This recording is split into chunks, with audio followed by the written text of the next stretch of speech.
Dans l'épisode, vous verrez que la mère de Palash emmène Ganga faire du shopping sous prétexte d'acheter des vêtements.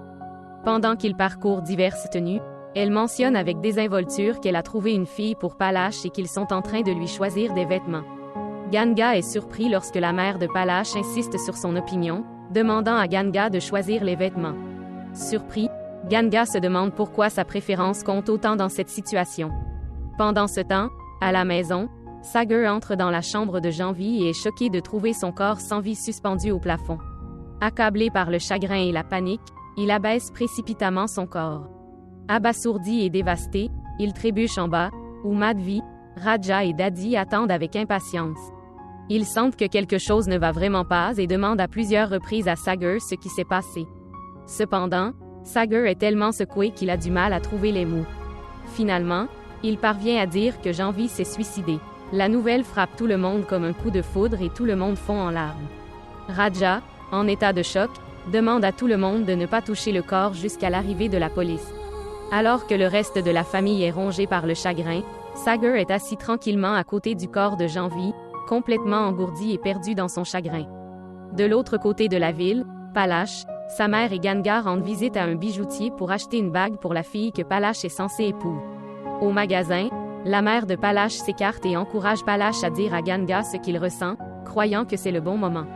Nerveusement, Palash avoue enfin ses sentiments à Ganga, lui disant qu'il veut l'épouser.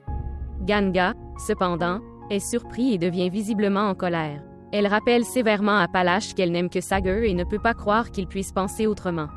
Confus et blessé, Palash tente d'expliquer que c'est Sagar qui lui a suggéré de commencer une nouvelle vie avec Ganga, d'autant plus que Sagar est déjà marié à Janvi. Ganga, maintenant furieux, interroge Palash, lui demandant qui Sagar pense qu'il est pour prendre des décisions concernant sa vie. Elle insiste sur le fait qu'elle seule a le droit de décider de son avenir, et non Sagar ou qui que ce soit d'autre. Alors que cette conversation intense se déroule, Ganga reçoit un appel téléphonique de Supriya. D'une voix tremblante, Supriya informe Ganga que Janvi s'est suicidé. Horrifié et secoué, Ganga se précipite immédiatement chez elle, suivi de près par Palash, inquiet pour elle. Ailleurs, Yash arrive chez lui, visiblement désemparé et sur le point de s'effondrer. Sa mère, constatant son état, devient extrêmement inquiète et commence à l'interroger, lui demandant ce qui s'est passé. Yash, à peine capable de parler, répète à plusieurs reprises « Je ne l'ai pas tué.